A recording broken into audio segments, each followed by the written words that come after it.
Alabi. I'm from Lagos, Province 17. For 15 years, we believed God for the fruit of the womb. Last year, my wife conceived after the convention, and on the night of 1st October to the early morning of 2nd October, she started bleeding. And she bled until about 3 p.m. when she collapsed.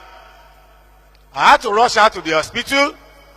We got to the hospital, they looked at her and said the only thing that can save her life is if they do an evacuation. That if the evacuation is not done, the bleeding will continue. She did a scan and the results showed that there was incomplete abortion and the need to flush whatever is remaining. We agreed to the evacuation, it was done, and after she became strong enough, because her PCV dropped to about 13%, we went back home, and a few weeks after that, she had a dream and saw our Father in the Lord, the General Overseer of the Redeemed Christian Church of God in that dream. In that dream, Daddy Gio laid his hands on her tummy, and she said she held on to Daddy Gio's hands and put the hand in the position of her womb.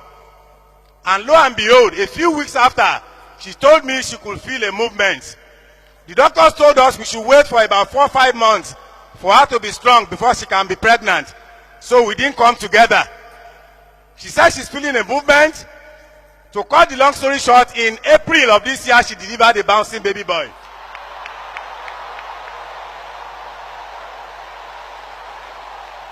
We had the naming ceremony of the baby boy, and immediately after the naming ceremony, because all the while we believed God for twin boys.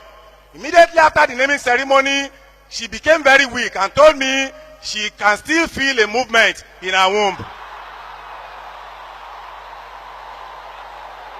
15 days after she had the first boy, she gave birth to a second boy. So, we waited for 15 years. God gave us 2 children in 15 days. Let somebody shout, hallelujah! Who did it?